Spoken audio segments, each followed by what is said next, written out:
이어서 계속 해보겠습니다. 사람들은 연금술의 돌을 현자의 돌이라고 부릅니다. 현자의 돌이죠. 그것은 가장 오래되고 가장 신비스럽거나 생소하며 자연처럼 불가사의하며 하늘의 것이고 축복받고 신성한 것이다. 이 글은 철학자의 돌, 현자의 돌, 성경 계시록에도 흰돌이라고 나오죠. 돌의 상징성이, 그 돌은 진짜이며 확실성 자체보다도 더 확실하고 비밀 중의 비밀이다. 즉 무지한 자들에게는 나타나지 않는 신의 미덕과 권능이며 하늘 아래 만물의 종착점이자 목표이고 모든 현자들의 작업의 결정적이고도 놀라운 결론이다. 연금술에서는 그 현자의 돌, 이걸 아주 중요시 여기죠. 그것은 모든 요소들의 완전한 본질이며 어떤 요소도 침범하거나 훼손할 수 없는 불멸의 본체이자 정화의 극치이다. 그것은 자신 안에 신의 정신, 모든 허약하고 불완전한 금속들의 치료제를 소유한 살아있는 수운의 분신이고 영원한 빛, 모든 고통의 치료제이고 모든 보물 중에 가장 값진 불사조의 영광인 것이다. 그것은 자연의 모든 것 중에서 가장 귀중한 재산이다. 니코스 카잔스키의 그 진홍색선하고 지금 서로 통하는 것이라고 볼 수 있겠습니다. 이게 다 있는 글을 제가 모아서 읽어드리는 것 뿐이에요. 그래서 이제 천이삼 제이삼 석상극하여도 무진범이 번이라는 것을 다시 또 설명을 하겠네요. 여기서 일시무실의 법칙으로 한없는 무수한 생명의 점이 생기면 이 점들은 무의 바다에서 서로 헤엄치는데 신의 세 가지 속성인 덕혜력을 풍부하였기 때문에 끼리끼리 모여서 상극으로 나누어지는 과정을 거치게 된다. 많은 점들이 생기게 되면 어차피 일시무실에서 아버지 어머니 또 자기 아들의 세 가지 성품을 가지고 태어난 이거기 때문에 세 가지 성질이 있기 때문에 많은 종류들이 이제 각각 품여된 대로 품부받은 대로, 그래서 여기서 이제 가벼운 어떤 것들은 위로 가고 그 집단들은요, 또 어떤 것들은 땅으로 가고 어떤 것들은 중앙으로 가서 그런 세 가지 종류로 끼리끼리 모이다 보니까 이제 천일일, 지일이, 인일삼 이렇게 생겼다고 지금 설명하려고 하는 거거든요. 그러므로 일시무실의 법칙으로 생겨나는 점은 계속해서 유출되는 것이 무궁무진하다는 거죠. 그 근원에서 계속 호떡 찍어내듯이 이렇게 돼서 나온다는 거죠. 축소돼서 점으로 만들어진다는 거죠. 그래서 점이 이어져서 선이 되고,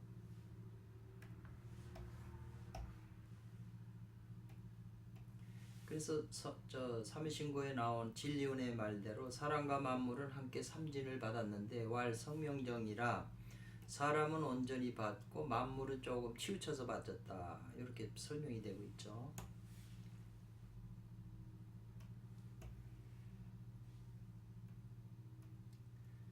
그러니까 진성은 무선하가요 상철이 통하고 진명은 무청다하여 중철이 지하고 진정은 후박하여 하철이 보하고, 나중에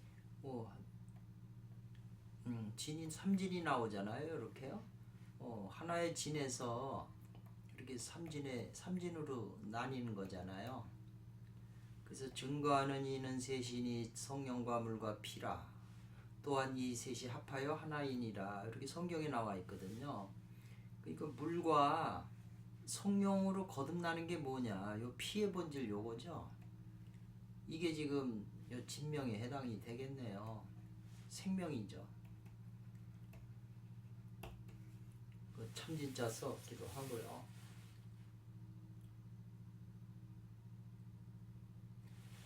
그 다음에 이제 천일일이요 지일이요 인일삼인데 일적식거라.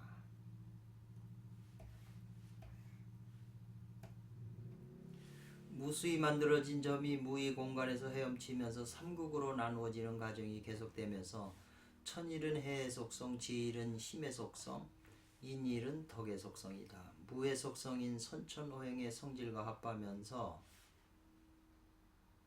점차로 순수한 것은 위로 올라가 고요해지면서 하늘이 되니 삼진의 하나로 천일이면서 첫 번째 순서로 정해지고, 또 삼진의 하나인 지일은 아래쪽으로 내려와 땅이 되니 두 번째로 정해지고, 다시 선천의 천지가 결성하여 화생하니 바로 인일인 만물이 세 번째로 정해진 것이다. 그러므로 천일지일 그리고 인일의 뒤에 붙은 1과 2와 3은 시간적인 의미가 된다고 보겠다. 이렇게 했어요. 꼭 맞는 게 아니니까 참고로 이제 생각을 해보시고요. 이러한 천지는 일시무실과 서로 관계를 가지면서 존재하기 때문에 선천이라고 한다. 그리하여 이러한 선천의 천지인이 서로 좋아하면서 서로 관계를 가지고 작용하는 것이 바로 일적식거라 하겠다. 최고원 선생님의 주석을 보면 무국은 금강반여 진여의 선천이고 태극은 즉 아래하식이다. 참 명확한 그 어떤 통찰이네요. 천지와 인물은 모두 이 아래하식으로 인해 후천으로 떨어져 생생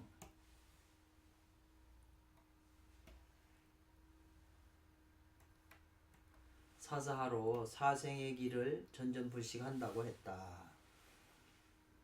다시 최고원 선생의 일적식거에 대한 해석을 보면 천일생수 지육성, 지생화 천질성, 천삼생모 지팔성, 지사생금 천구성, 천호생토 지십성지, 이렇게 해서 이걸 일적식거라 했다는 거죠. 그러니까 이것이 이제 하도가 되는 거죠.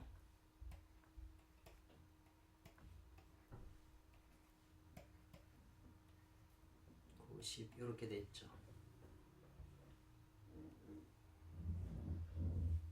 여긴 금이 되는 거고, 요거는 수가 되고요. 여기는 목화 되고, 여기는 화가 되잖아요. 여긴 이제 요건 토가 되죠. 하도가 이제 10의 숫자까지 있어서 하도라고 하는 것이 이제 일적식거에서 성립이 되는 거죠.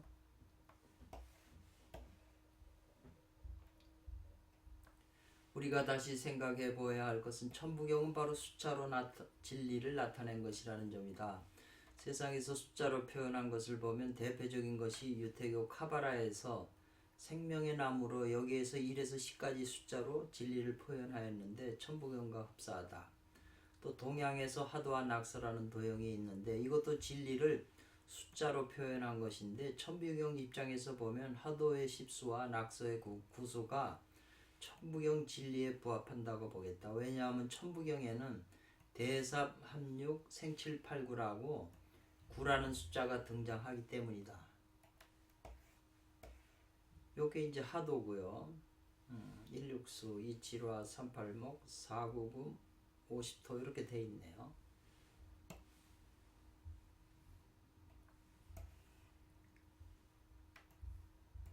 하도와 낙서를 떠나서 동양 문화를 얘기한다는 것은 불가능한데 지금도 이 말은 유효하며 다시 말하면 동양 문화의 진수라고 하겠다. 아레아식은 태극의 음양을 머금은 것으로 말하는데 음은 무명불각이고 이거는 이제 그 개은화상님이 능원경 주석서에 나오는 걸 옮긴 거예요. 양은 해명본각이니 미하여 순교하면 생로병사로 윤회육범하고 깨달아 역수하면 상락아정으로 초증사성하나니 이런 까닭에 마땅히 알라. 음소양장으로 시종공분이라. 음은 소멸하고 양을 자꾸 잘하게 하는 게 선도에도 공부고 개운화상님도 이렇게 주석을 붙이셨네요. 또 이제 그 아레아식 아까 얘기를 했잖아요. 이런 능원경 송시에 나와요. 레이아 아레아식의 그 백정이 본래 어리석음이 없건만은 그랬어요. 그런데 이제 3세가 나뉘고 또 육추로다. 판만의 진로가 이로부터 일어나니 범계와 범부가 맺어지네. 이렇게 했거든요. 뭐 3계죠. 3계와 범부, 중생이 맺어지는 거죠. 그것이 이제 전부 아레아 백정식이 전부 들어가서 그 작용해서 만들어진다는 거죠. 그래서 이 내용과 뭐 기독교 내용하고 별다를 바가 없다고 저는 생각하고요.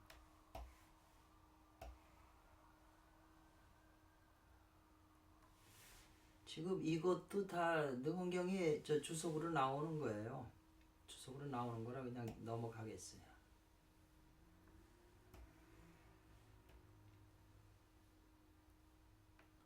이것도 자 능언경에 능언경이 전부 주석이에요.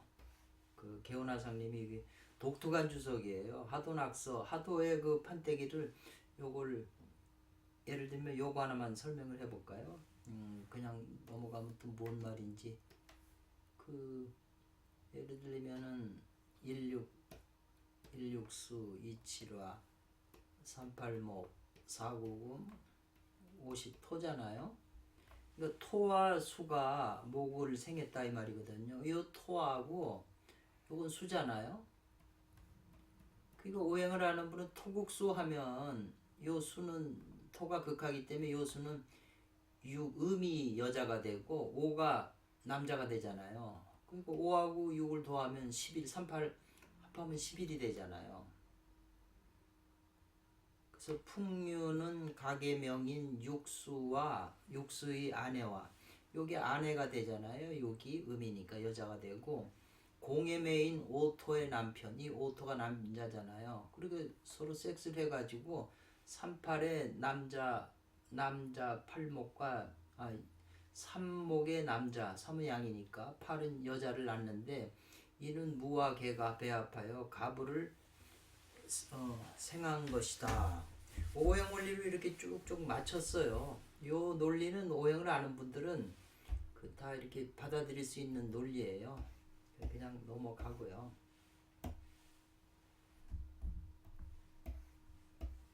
그래서 이제 저는 그 하도 가지고 한반도 미래의 예측의 전략도가 이 하도에 있다고 본다. 저는 그렇게 생각을 했거든요.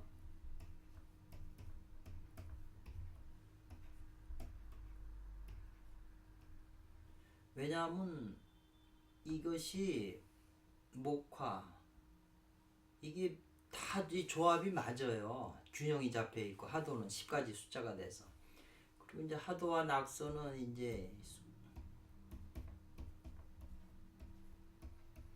이렇게 9가 돼 4구금 2칠화 38목 1육수 이렇게 돼 있거든요. 10이 빠졌잖아요. 하도하고 낙서의 차이점은 이 중앙에 이거 10이 빠진 거고 여기 남쪽에 이칠화가 있고 북쪽 저 서쪽에 금이 있는데 여기는 위치가 이 서쪽에 화가 있고 금이 남쪽에 있어요. 요 금과 화가 위치가 바뀌고 10이 빠졌다는 거예요. 그러니까 하도에서 낙소로 변한 거. 아까 천일일 지일 일적 식거에서 중간에 무게화상 원리에 의해서 그저 생칠 빨고 낙소 원리가 나왔잖아요. 지금 그걸 설명하는 건데 하도와 낙서의 차이점은 무엇인가? 하도는 시계 방향으로 돌아요. 수생목, 목생화, 화생토, 토생금, 금생도로 도는데 낙서는 시계 반대 방향으로 돌아요. 수국화, 화국금, 금극목, 목구토, 토국수 이렇게 극으로 돌아요. 그리고 하도와 낙서의 금과 화의 위치가 서로 바뀌어져 있어요. 하도에는 중앙에 5와 10이 있는데 낙서에는 5만 있잖아요. 여기 차이점이에요. 그러면 금화가 바뀐 거 이게 뭘 의미하고 요 10이 빠진 거 요 10이 뭘 의미하냐. 왜냐하면 이 금화를 바꾸고 여기다 10만 더해주면 다시 선천으로 돌아가잖아요. 하도로. 이건 아주 중요한 논리죠. 이 금화 교역이 금과 하해가 바뀌어져 있기 때문에 다시 이걸 뒤집어야 되거든요. 그게 우리 인체, 우리 인간에게 지금 어떤 작용을 미치고 있는가 아주 중요한 문제죠. 이건 또 다음 기회에 또 시간이 되면 또 설명하기로 하고요. 일단은 쭉 읽어드릴게요. 이런 건 다 제가 쓴 거예요. 하도는 조화를 이룬 그림으로 균형이 잡혀 있고 상호 간의 숫자를 모두 더해도 더해도 모두 균형과 조화를 이루고 있다. 하도는 낙서는 요거 이게 잘못됐네. 이게 낙서는이네. 이렇게 잘못되네. 낙서는 하도 다음으로 균형을 가지고 있으나 결국에는 상극의 패턴을 가지고 있다. 선도 수련의 원리에는 7반 9환이라는 말이 자주 나오는데 이것은 상극인 낙서의 7과 9의 자리를 다시 상생인 하도처럼 되돌리는 걸 말한다. 그래서 7반 환단하는 것은 사람에게 있다. 그래서 요 기토를 단련해서 때를 기다려라. 이게 한당 선도에서 나오는 거예요. 바꾸는 원리가 여기 있다는 거죠. 연기 대시하는데 그거 사람이 해야 된다는 거죠.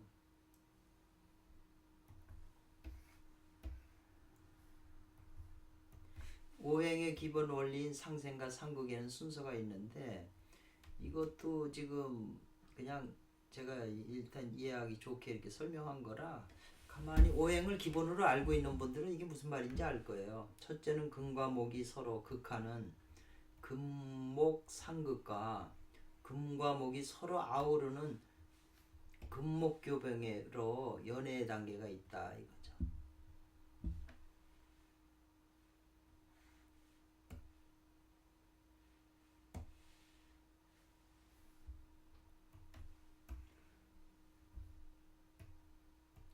둘째는 수와 화가 서로 극하는 수화상극과 수와 화가 서로 통하는 수화기제로 서로 사랑하는 단계이고 셋째는 금과 화가 서로 극하는 금화상극이 있고 금과 화가 서로 사귀는 금화교역으로 오르가즘의 단계다 그랬어요. 사람이 연애하고 사랑하고 극치를 느끼는 단계로 지금 표현한 거예요. 알기 쉽게. 그래서 금과 지금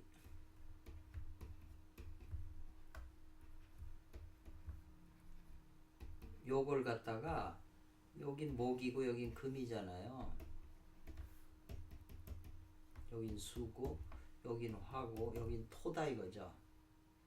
그 50을 이렇게 나눠져 가지고 지금 16수는 수니까 요거는 일본으로 봤어요. 저는 사구금은 미국으로 보고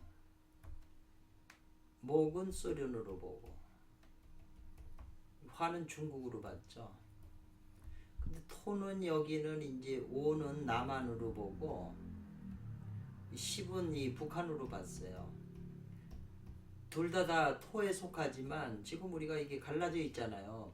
10이 남북한이 합하면 숫자로 15가 되기 때문에 사구금인 13 해봐야 중앙이 더 숫자가 많잖아요. 그래야 중앙이 15가 돼서 있어야 사방에 그 균형을 잡을 수가 있는데 지금은 이 10과 5가 서로 떨어져 있기 때문에 힘을 발휘 못한다는 거죠. 그래서 이 금과 목의 관계는 미국과 소련의 관계이고 수와 화의 관계는 일본과 중국의 관계이고 금과 화의 관계는 미국과 중국의 관계이다. 지금 이게 오래전에 써놓은 글인데 지금은 이 중국하고 금의 관계죠. 처음에는 금하고 목의 관계에다가 그 다음에 금생수에서 목생화 요게 수화기제 이렇게 되고 나중에는 극체에서는 오르가즘에서는 금화교육이 일어나야 오르가즘을 느끼기 때문에요. 이렇게 이제 설명을 한 거거든요. 그래서 남북한과 4대 강국의 관계가 이상하게도 하도 원리에 부합하므로 앞으로의 변화를 어느 정도 예측할 수 있다고 본다. 옛날에 그 무슨 올림픽인가 뭐 축구에도 4등을 한 거, 올림픽에 4등인가 뭐 그 육자회담 같은 것도 이 6개 틀이잖아요. 이제 전체적인 시각이 되는 거죠. 그래서 그게 이제 그 원리가 되는 것이고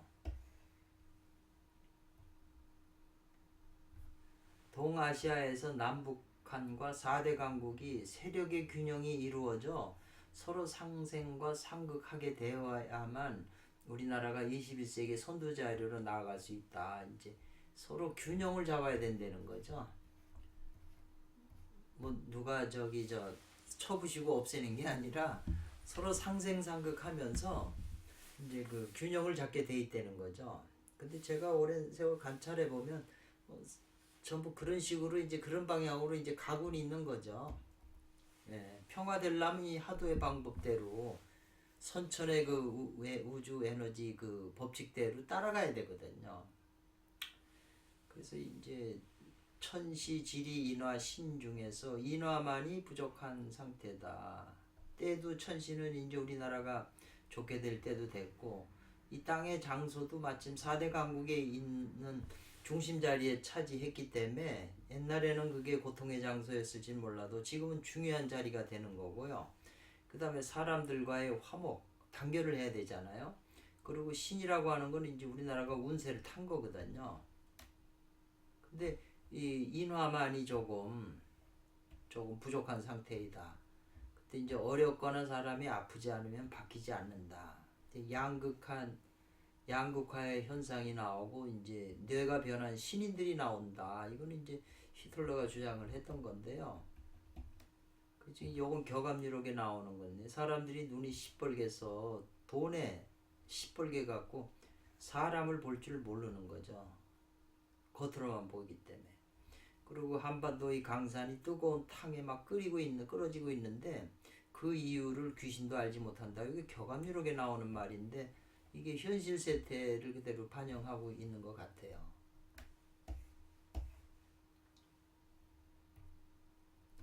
그래서 한국의 과거와 미래의 전망, 모든 만물과 만사는 전부 음양의 작용에 지배를 받고 있다. 양이 작용하면 확대하는데 마치 봄에서 여름으로 작용하는 것 같다. 예를 들면 단군의 영토라고 제가 했는데 옛날에 단군의 영토가 굉장히 이렇게 넓었잖아요. 영토가. 그때는 이제 그 봄에서 여름으로 작용하니까 양기가 확장하는 수니까 이렇게 커진 건데 또 철로 같은 것도 기차 철로도 여름이 되면 이 철로가 지금 철로가 이렇게 해서 쇳덩어리 그 바닥에 있는 게 약간씩 1cm 뭐 떨어져 있다고 그러잖아요. 조금씩. 근데 이제 여름이 되면 이게 붙는데요. 겨울에 되면 또 좀 오그라들어서 좀 공간이 생기고 사슴뿔 같은 것도 봄 가을이 되면은 막 그 봄 여름이 되면 막 이렇게 뿔 쪽으로 이게 에너지가 다 오잖아요. 그래서 그 뿔이 사슴의 피가 머리 뿔 쪽으로 제일 많이 왔을 때 요걸 따가지고 녹용으로 삼는 거잖아요. 가을 겨울에는 이 피가 다 뱃속으로 들어가니까 이게 독각밖에 안 되잖아요.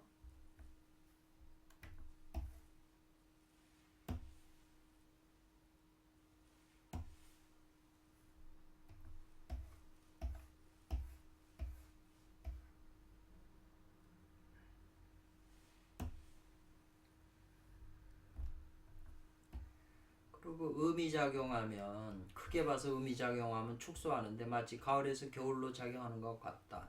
6.25 사변 때 부산까지 피난했잖아요. 그러니까 그 우리 고구려 때 또 단군 시대 때 컸었고 고구려 때도 컸었는데 이게 영토가 자꾸 이게 줄어들어서 축소하잖아요. 가을 이 우주 그 기운이 축소하는 운이니까. 그러니까 이게 남북한 여기 잘라져 가지고 한국 사람들이 여기 와서 다 이 좁은 데서 응축하고 있는 거죠. 그렇게 우주 원리죠. 확대했으면 축소하고 축소하면 또 확대하는 게 우주 음양 에너지 두 개의 작용이라는 거죠. 이와 같이 양이 작용하였던 한국 고대에는 아시아 전 지역으로 확대하여 지배하고 위대한 문화를 창조하였는데 음이 작용할 때는 영토가 축소되어 지금의 남북한으로 축소되고 그것마저는 아니었다. 여기에는 큰 뜻이 있다고 보겠다. 좁은 한반도에서 다시 양이 작용하여 확대하는 현상을 도처에서 볼 수가 있는데 비근한 예로 이게 이제 옛날에 쓴 글이라 북한의 동해안으로 침투 사건이 모두 실패하고 여기 뭐 그림도 이게 동쪽이 동해안이잖아요. 이쪽이 여기 서해안이고요. 이 동해는 목이고 서해는 금이니까 금은 싸우고 이런 데잖아요. 전쟁하고. 그러니까 서해안 쪽으로 뭐 무력 침투하는 것도 모두 북한이 실패하고 동해는 이미 북한으로 금강산 유람섬으로 길이 열리고 그랬잖아요. 그 남북한 사람들이 서로 왕래하는 모습들로 계속해서 북한으로 이 양이 작용하는 걸 볼 수 있다. 사람으로 가는 걸 보지 말라고 음양 두 기운의 작용으로 보면 어떤 넓은 시야로 볼 수 있다는 거죠. 이제 세계는 금화 교역으로 나아가려고 하고 있는데 곧 미국과 중국의 관계이다. 금화 교역에 있어 제일 중요한 것은 토의 작용으로 바로 이 토가 바로 남한과 북한이다 그러는 거죠. 그러니까는 미국과 중국인데 중국은 하고 미국은 금이잖아요. 1대1로 싸우면 화급금이니까 금이 못 이기죠.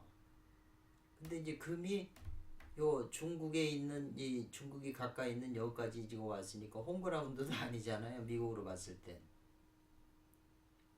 그래서 이 미국 금은 원리상으로는 중국에 지게 되어 있다. 그런데 여태까지는 금이 화의 공격을 화급금을 막아내려면은 금생수 해가지고 수국화해야 되거든요. 이게 오행의 기본 원리예요. 그 수는 1번이잖아요. 그 1번을 이용해서 수국화하는 거죠. 화는 또 수를 무서워하니까. 그러니까 여태까지는 이제 금이 수를 통하여 화를 견제하였는데 그것은 상극관계로 첫 번째 방어 수단이 되죠. 나를 공격하는 것에 대해서 내가 적극적으로 금생수에서 수국화하는 거죠. 두 번째로는 요 화를 화생토, 토잖아요. 그 다음에 토생금으로 이용하게 되면 더 좋죠. 싸우는 것보다. 근데 토는 지금 이 북한하고 남한이거든요. 그러니까 이 토인 남만의 토를 이용해 상생의 원리를 오히려 이익이 되는 것이다. 요게 이제 1년 초복 중복 말복의 원리예요. 화생토해서 토생금으로 이렇게 유도하는 것이. 여기서부터 미국이 토에 해당하는 한국과 북한을 자기 지배하에 두려는 이유를 알 수 있다. 이미 한국은 IMF를 통하여 토생금을 하였고 나머지 토인 북한을 껴안아야만 자체 방어를 온전하게 갖출 수 있는 것이다. 그래서 일본도 있고 토도 있으면 금이라는 게 옆에 토가 있고 여기 수가 있으면 화가 아무리 목화가 도와가지고 아무리 강해도 금을 칠 수가 없어요. 화생토를 받아서 이용하고요. 정모하면 금생수로 해서 수국화로 해버리기 때문에 금 자체는 완전히 이 좌우에 자기를 지켜주는 그런 세력을 갖게 되는 거죠. 그러니까 금 자체는 남북한이 필요한 거죠. 일본하고. 오행 원리 기본 논리예요. 그래서 지금 전 세계는 이 남북한 이 미국인데도 남한도 관심 쓰고 북한도 지금 자기 수하에 들라고 그러는 거죠. 근데 이 중국도 지금 남북한이 절대 필요하죠. 남한도 필요하고 북한도 필요하고. 그래서 이 금화를 서로 사귀어서 화급금하면 싸우는 건데 조화를 시키는 게 이 토에 있거든요. 토는 중앙에 있어갖고 사방을 다 조화롭게 해요. 수화목금을. 그런데 이제 우리나라는 무토가 돼서 일본은 수잖아요. 토국수를 하잖아요. 그래서 이 수가 우리나라가 기토면은 이 수를 막아낼 수가 없어요. 이 북한이 기토예요. 그러니까 한국하고는 일본하고는 좀 껄끄름이 있죠. 근데 이 북한 소련이 중국으로 목생화하고 화가 기토인 화생토는 순수하게 이렇게 오행으로 돌아가는데 여기는 금생수 다음에 무토로 못 가잖아요. 가려면 수는 목으로 가야 되는 거죠. 요 상생상극의 원리가 기본적인 누구나 조금 들으면 다 알게 되는 거예요. 제가 이제 너무 분량이 많다 보니까 이러한 원리를 통하여 한국은 어떻게 해야 될까 하도 이게 오래전에 적어놓은 거기 때문에 한국은 반드시 토의 역할을 통하여 4대 강국이 서로 힘의 균형을 이루게 하여 상생과 상극의 관계가 조화되도록 유도해야 한다. 그리고 한국 무토가 이러한 임무를 수행하려면 북한의 10과 힘을 합하여 15가 된다면 가능한 일이다. 이제 가을에 열매가 익는 걸 참고하라고 그랬거든요. 그러니까 지금 이걸 무슨 얘기냐면 가을이 돼가지고 늦가을이 돼서 그 시골길을 걸어가면 밤나무 아래 밤탱이가 이렇게 있어요. 그래서 이제 밤탱이가 제법 커서 가다가 뭐 알맹이가 있겠지 밟아 보면은 알맹이가 아직 없어요. 속에 차질 않았어요. 그냥 물기만 있어요.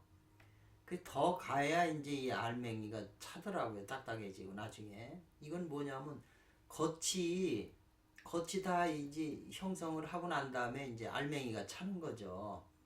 겉의 모양이 제대로 틀이 갖춰져야 알맹이가 열린다. 그건 뭐냐면은 4대 강국들이 서로 왔고 교류 관계를 겉으로 다 하고 그랬을 때 이 남북한이 이제 가까워져서 안에서 열매가 맺는다는 거죠. 이게 튼튼해진다는 거죠. 남북한이 먼저 대구 4대 강국이 뭐 하는 게 아니라 서로 관계를 엮어가잖아요. 이쪽에서는 그냥 막 수출을 안 해가지고 괴롭히고 그럼 또 이쪽하고 해결하고 해서 서로 그런 얽혀서 설킨 이 관계가 계속 거기에서 이제 변화가 온다는 거죠. 여기 밤이 익는 거 보면 자연이 알잖아요. 열매 익는 걸 보면 알 수가 있잖아요. 미국에 맞서는 중국은 자체 방어를 위하여 반드시 한국을 돕게 돼 있다는 거죠. 이 중국은 화기 때문에 수를 걱정해요. 수국화니까 화가 지잖아요. 그러니까 수를 이기려면 화생토 토국수를 막아야 된다는 거죠. 아니면 이 수가 수생목 목생화를 유도를 해야 되죠. 그러니까 수는 그냥 화만 보면 달려가려고 그러는데 토가 우리나라가 이 무토기 때문에 수의 방향을 이쪽으로 못 올라가고 일로 뭐 소련으로 가게끔 해요. 또 일본은 소련 쪽으로 가야 살 길이 열리거든. 근데 오행 원리로는 그렇다는 거죠. 그래서 이 화인 중국이 한국을 도와 자기의 약점인 수를 토로 막으려 할 것이다. 오행 원리로 설명한 것뿐이에요. 그래서 자기의 힘이 되는 소련을 이 목이니까 소련은 목생화해서 자기 도움을 주잖아요. 소련을 일본이 돕게 하려고 수생목 하려고 한국을 도와 화생토 한국이 일본의 수를 토국수로 막아서 소련을 돕게 한다면 수생목으로요. 소련은 중국을 도움으로 금의 공격을 또 막을 수가 있다. 금화 교역에서요. 그런 논리로 했어요. 다 맞는 얘기예요. 하나 오행에 어긋나는 얘기가 아니에요.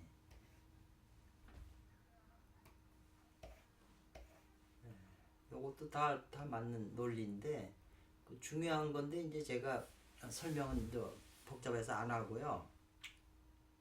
가만히 보시면 무슨 말인지 알 수 있어요. 이건 또 다른 데서 있는 얘기인데 세계사가 다시 그 발상지를 향해 중심을 이동하기 시작할 때 세상의 종말이 온다 그랬거든요. 지금 중앙토인 중심으로 다 뭐가 이동을 하잖아요. 요새는 이제 K 문화 때문에 더 그것이 이제 분명해졌죠. 발상지를 향해 중심을 이동하기 시작할 때 이 말이에요. 이상으로 대략 오행 원리를 통하여 급변하는 한반도의 정세를 살펴보았다. 그러나 여기에는 많은 변수가 있을 것이다. 그러나 극에 이르면 필연적으로 발생하는 원리로 극도로 어두워지면 다시 새벽이 오는 것과 같다. 그 음양 원리라는 거죠. 앞으로 한반도를 둘러싸고 일어나는 국제적인 정세에 대하여 이러한 오행의 원리에 비추어 본다면 다소 짐작하는 바가 있을 것이다. 이랬어요.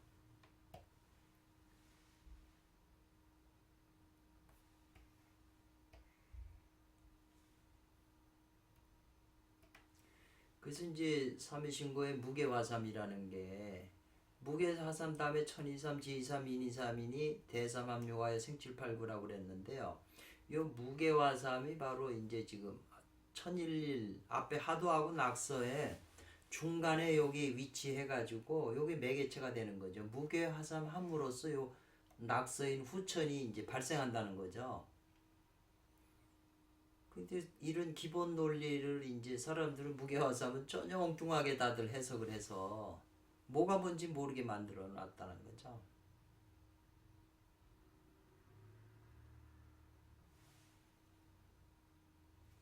그래서 이제 요거 낙서 그림이죠. 무게화삼은 바로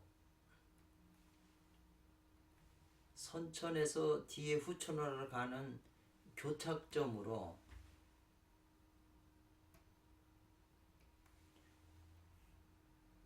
무게화삼의 과정으로 인해 후천으로 떨어지며 후천의 세계가 건립되는 것이다. 고은 선생의 주석에는 괴는 결핍이라고 했는데 옥편을 보면 결핍되다, 부족하다, 모자르다, 힘이 없다, 무력하다, 효력이 없다는 뜻으로 되어 있다. 이러한 말들은 모두 이치가 맞는다. 최고원 선생의 주석을 보면 이미 후천으로 떨어져 삼재와 만물의 생성이 그치지 않고 변화가 무궁한 것을 무게화삼이라고 하면서 괴는 핍이라고 결핍이라고 하셨다 이런데요.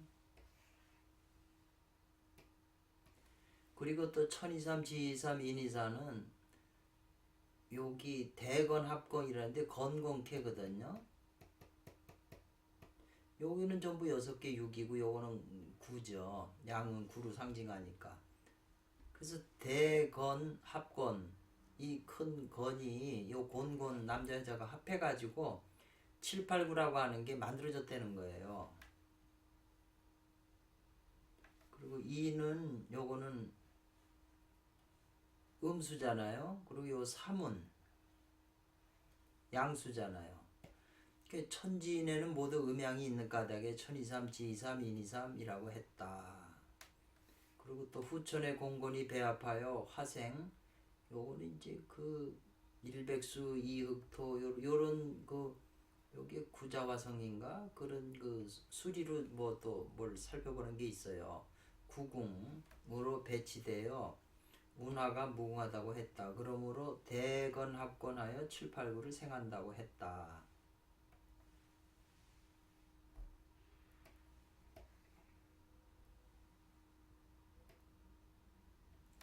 일시무실의 무가 무죠.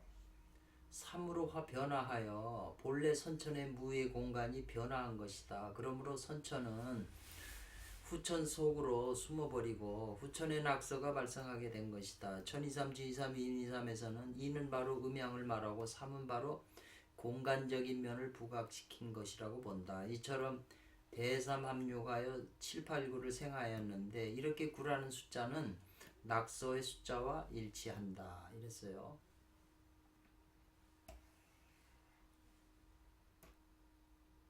그래서 하도 낙서는 바로 이제 사람이 수행을 해서 신선이 되는 원리를 내포하고 있는 그런 도면이라는 거죠. 그냥 멀찌감치 숫자만 나열해서 아무것도 아닌 게 아니라 그 안에 숫자를 가지고 사람이 이제 성현이 되고 부처가 되고 그 신선이 되는 법을 숨겨놨다는 거죠. 그래서 하도는 상생상극하면서 상생으로 작용함으로 선천이라 하고 낙세는 상생상극하면서 상극으로 작용함으로 후천이라 한다. 만물은 그 안에 선천의 하도가 작용하지만 후천에서는 낙서가 주재함으로 생로병사가 있게 된다.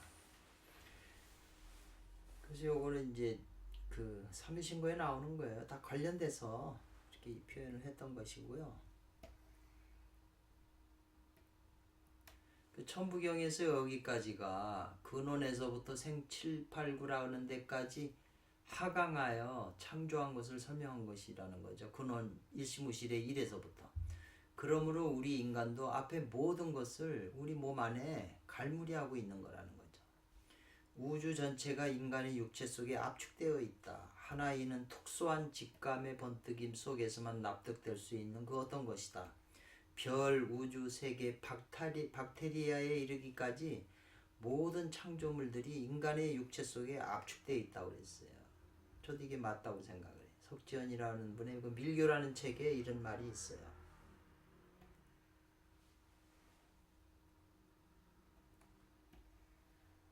그래서 생7, 8, 9까지 끝나고 이제는 그러면 다시 우리가 근원본으로 돌아가야 되잖아요. 우리가 물질세계에 떨어져가지고 고통을 받고 있으니까. 이제 그 대목이 운삼사하여 성환하고 오칠일하여 묘연이라. 그러니까 천부경에서 제일 중요한 대목이 바로 이거라고 생각하는 거죠. 요거는 이제 그 다음 시간에 또 시간 내서 하겠습니다. 감사합니다.